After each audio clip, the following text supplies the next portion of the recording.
From the station working for you, this is WRTV News at 6, streaming now. It's just heartbreaking. I don't understand. Experts don't even fully understand the dramatic surge in the number of homicides nationwide, including in Indianapolis.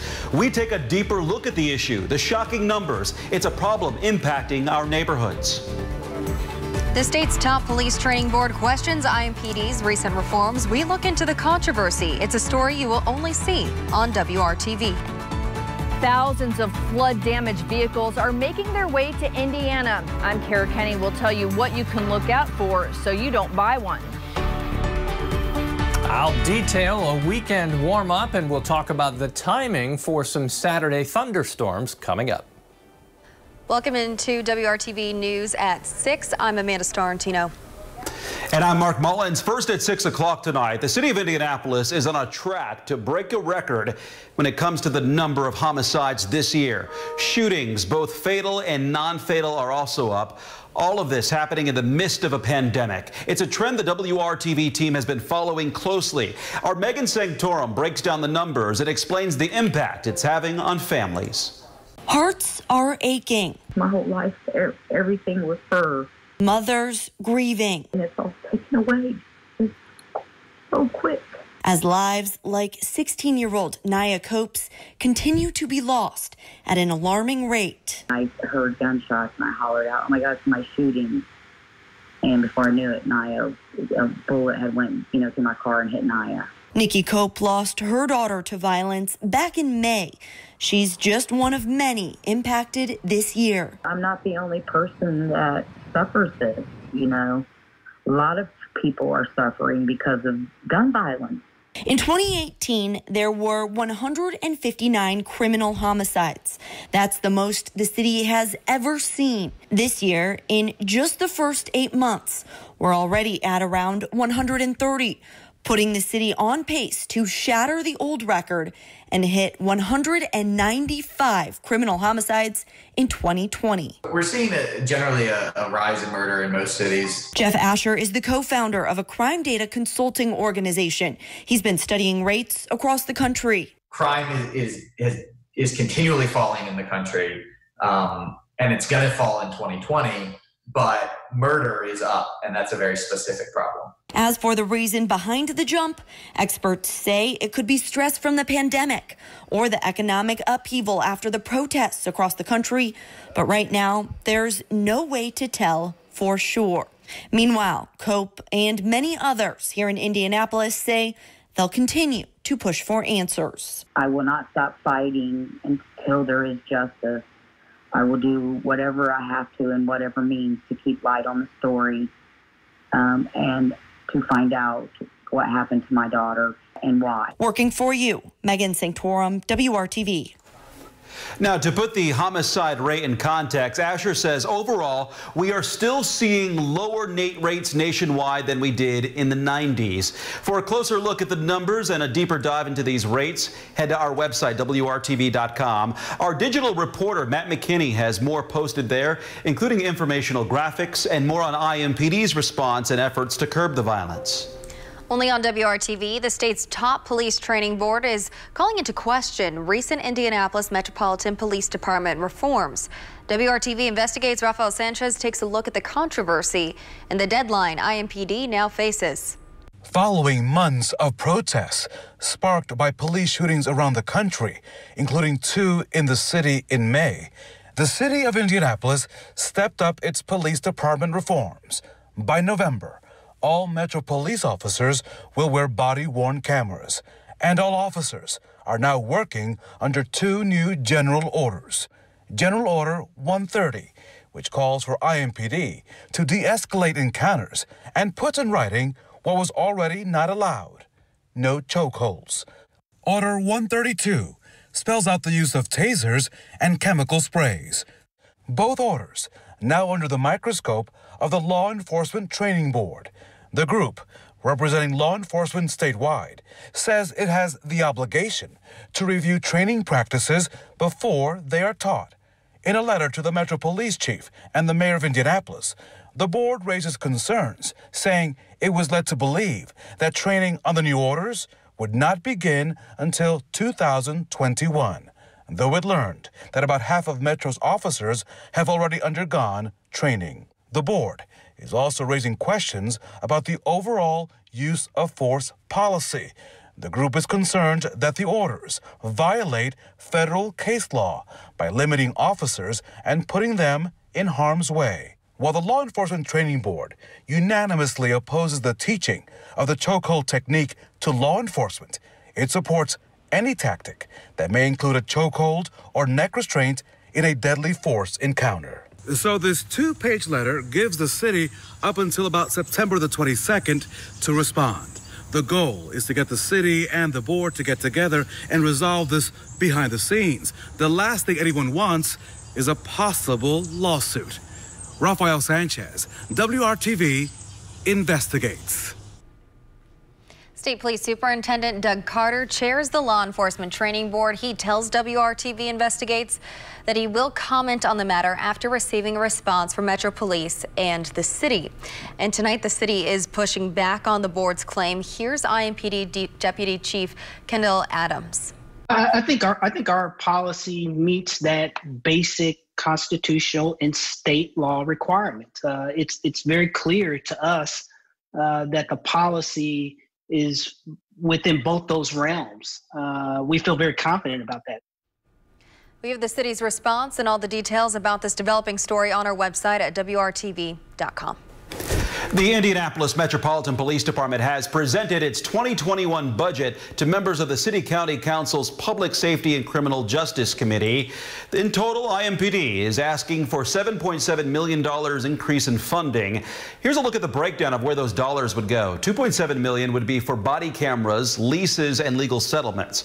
About $1.1 million would be used for vehicles and equipment. And the largest portion, $3.3 million, would cover personnel costs, including the full funding of 1,743 officers. IMPD Deputy Chief Valerie Cunningham says the recruiting of new officers is vital to improving racial equity within the department. The Public Safety and Criminal Justice Committee will vote on the budget in October. If approved, it would then go to the full council. And Mark, the high temperature has been a moving target just recently in the last couple of hours. As the sky has cleared a bit, the clouds thinning, our temperature has been able to move up to 76 degrees. So we've jumped 2 degrees in the last 2 hours. That's in Indianapolis. Down to the south, you've been in the 80s today. That's the exception. You can see the warmth from Terre Haute to Columbus South, while it's only 70 in Peru. Temperatures this evening will drop another 5 to 10 degrees for morning lows that will be in the mid-60s. There's your headline for tomorrow. Dry, breezy, and cool. We'll talk about thunderstorm timing for your Saturday and settle into a very nice pattern for early next week. That's all ahead. The census count deadline is coming up at the end of this month. Historically, there are certain groups that have been undercounted, like Black and Latino Americans. That's why the group Count Me Indy is working to reach those specific communities. They are working with organizations across Indiana, like Goodwill, to ensure every single person is counted. A census worker is sitting outside of Goodwill on West Washington Street today. She is checking with people to see if they have filled out their census and helping them do it if they still need to. The census helps guide the distribution of over $675 billion to communities across the country each year. So that money goes towards housing, healthcare, transportation, education, programs like the National School Lunch Program, WIC, SNAP, Medicare, programs that impact people with disabilities and mental health services, emergency disaster relief. That's how the government decides how to distribute those funds based on population. Count Me Indy says that some of the reasons they struggle to get counts within certain communities has to do with distrust of government and concern with how their personal information will be used. Tonight, a warning for everyone, and it's something that most people probably from here don't even think about. A growing number of flood-damaged vehicles are coming into Indiana, and it's something that's not easily seen, and you could end up buying one if you're not careful. WRTV Investigates' Kara Kenny explains how you can tell if a car was damaged in a hurricane or a tropical storm. Some of the telltale signs include water spots on lights, damp carpets, and a musty odor. Experts say even though your vehicle may look okay on the outside, it could be rotting from the inside out. Hurricanes can seem like a faraway problem in Indiana, but according to Carfax, Indiana now ranks 14th in the nation when it comes to the number of flood-damaged vehicles on the road, with more than 10,000. In Indianapolis, the number of flooded vehicles is up 33%, according to Carfax. The company says in the wake of Hurricane Laura and other storms, more waterlogged vehicles are headed to Indiana to be sold by dealers and individual sellers. A lot of these vehicles end up with a flood branded title, and it's not illegal to sell a vehicle with a branded title, but you want to make sure it's being disclosed so that the buyer knows what they're getting into. And unfortunately, there are unscrupulous sellers out there who sell vehicles and don't tell about a waterlogged history. Carfax shared this video with us to show just how easy it is to clean up a flood-damaged vehicle. One damaged by Hurricane Sandy took just a few hours to make it look like nothing happened. These vehicles have issues, mechanical, electrical, safety issues. They're literally rotting from the inside out, and they might look fine to the eye, but what that salt water is doing inside the vehicle can cause a lot of issues down the line. Before you buy a vehicle, make sure to have it inspected by a mechanic and run a vehicle history check to look for potential problems as well as branded titles. Working for you, Kara Kenny, WRTV. A former Elwood teacher is facing 3 years behind bars after pleading guilty to child seduction and official misconduct. Erin Orban reached a plea agreement with prosecutors. She will appear in court on October 20th for sentencing. Court records show she engaged in a sexual relationship with a 17-year-old student in the fall of 2019 while she was a teacher at Elwood High School. We reached out to her attorney and we are still waiting to hear back. New data out today shows how COVID-19 continues to impact Hoosiers. The Indiana State Department of Health reports 764 additional cases of the coronavirus. That is a slight increase over yesterday's numbers. A total of 102,243 people in Indiana have been diagnosed with COVID-19. The Department of Health also confirms 13 additional deaths, which is a decrease from yesterday's numbers. Since the pandemic began, 3,186 Hoosiers have died with the coronavirus. 1,164,141 people in Indiana have been tested for COVID-19. 8.8% of them tested positive for the virus. Data from the state also shows that about 40% of Indiana's ICU beds are available. COVID-19 patients are using 10% of the ICU beds. Non-COVID-19 patients are using 50% of the beds. 81% of the state's ventilators are available as well. And right now, doctors are urging that you get your flu shot as soon as you can, with the coronavirus still a problem headed into fall and winter. Healthcare systems don't want to be overwhelmed treating both COVID-19 and flu patients. That is why they say getting a flu vaccine this year is more important than ever. Your doctor's office is one place you can get a flu shot. Kroger is offering touchless in-store flu shot appointments and drive-through vaccinations. You first need to schedule an appointment with Kroger online. Walmart will also provide flu vaccinations. You can schedule an appointment on the Walmart app, and there will be in-store vaccinations on Tuesday mornings and Thursday afternoons. Walmart will open early for seniors and at-risk customers every Tuesday morning at 6 a.m. First-time unemployment claims in the state are on the rise again. Data from the Department of Labor shows more than 11,500 first-time unemployment claims in Indiana for the week ending September 5th. The week before that, more than 10,700 Hoosiers filed for unemployment for the first time. And in the 25 weeks since the COVID-19 pandemic began, about 990,000 Hoosiers have filed for unemployment. People are still losing jobs, but there are companies hiring right now. We're showing you some of those companies in the Hiring Hoosiers job feed.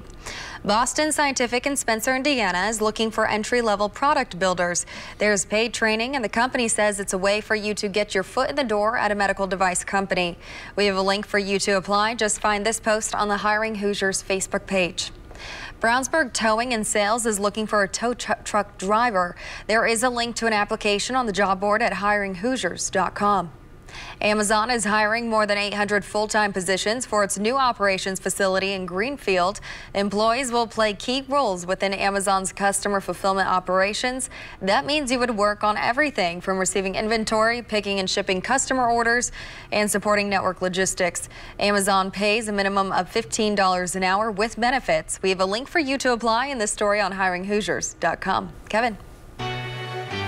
Over the next few days, there's one spike in our rain chances. If you have weekend plans, I'll help you time around that. The wait is almost over for the Colts. Week 1 of the new season is this Sunday. Coming up, here how their new quarterback, Phillip Rivers, is feeling ahead of his Indy debut.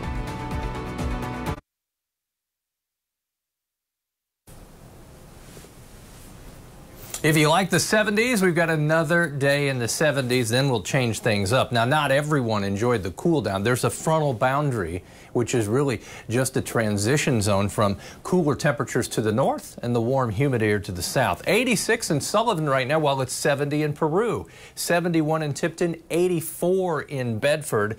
Gives you an idea of the temperature range across central Indiana. I knew right away this morning it was going to be a gray day. That was just off the top of my head. Every day is a gray day for me. 84, your Saturday high. The chance for thunderstorms during the daylight hours, 20%. 82 and partly sunny on Sunday. Let's talk more about Saturday for a second. This is 4 o'clock or 1 o'clock in the afternoon. Back Chicago to Champaign sits the line of some showers and thunderstorms. That tries to move south and east. At 4 o'clock, you can see where it is. Then at 7, it's kind of falling apart as it moves into central Indiana, which has been the story of the last month or so, where we do not get solid areas of rain that we all benefit from, but more hit and miss showers and thunderstorms. Tomorrow, the humidity's down tomorrow because of this. The north-northeast wind, it will gust over 20 miles per hour at times. It definitely keeps our temperatures down once again, below average in the 70s. There are your Friday afternoon highs and more uniform temperatures, whereas areas to the south were some 15 degrees warmer than northern portions of the viewing area will all share in the cooler temperatures.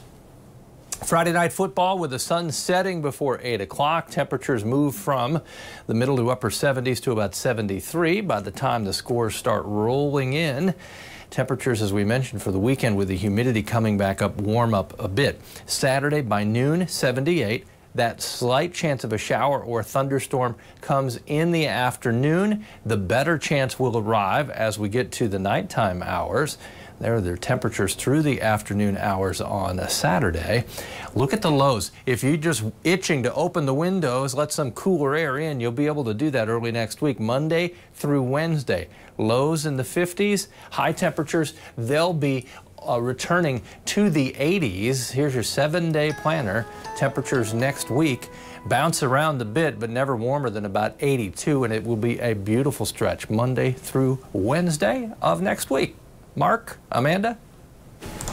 Well, who is ready for some football? The Chiefs and the Texans start the NFL season tonight in Kansas City. The Colts will head south for their first game on Sunday, and there's a busy racing weekend on tap as well. Brad Brown has a look ahead to all.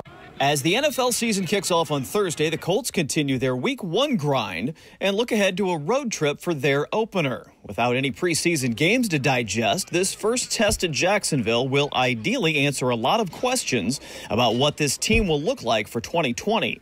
I had that nervous energy last night. I think it'll be a little bit of that all week long. I think it's game week. It's real. We're about to kick off in the first game. You didn't have the preseason games to even play a series with no consequence. It's here. Indy's lost 6 straight Week 1 games. Clearly, it's a much different lineup that takes the field this time around, but the message is the same. A good start could set the pace for a very promising season. We got to start with a 1-0. That's one thing that we really talk about is being 1-0. And going to Jacksonville, every time I went to Jacksonville, I lost. So it's definitely in the back of my mind. The defense, we talk about it 24/7 that we got to come in, we got to stop the run, we got to, make sure we control all passes and, get some takeaways. The Colts follow up the road opener with a pair at home. The Vikings will be here next Sunday. Indy's schedule is way out of balance as far as the AFC South goes. They don't play another division opponent until Week 10.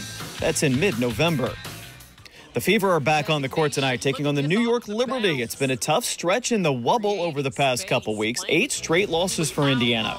But a hard-fought effort against Las Vegas on Tuesday night. The Fever trailed by 21, but got within 1 possession.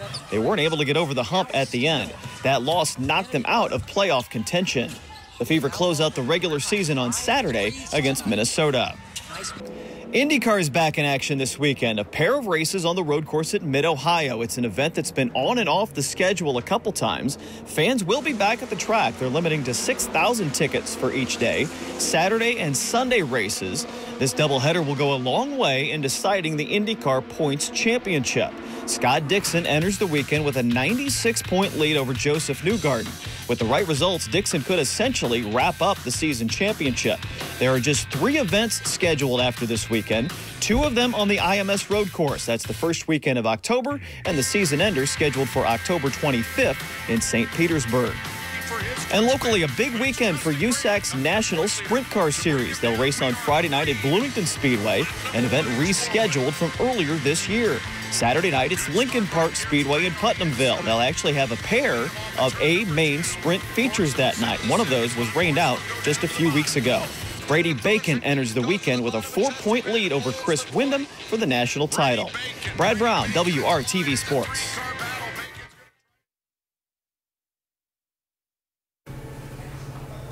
WRTV is raising money to make sure kids in low-income households have books to read. It's through our If You Give a Child a Book campaign. You can donate now through tomorrow, Friday, September 11th. To give, just go to WRTV.com and /giveabook. Friday forecast includes some sunshine. Be patient. I think we'll see more sunshine in the afternoon. 78 for the high and a bit on the breezy side. Amanda? Thanks for joining us. We'll be right back here at 7.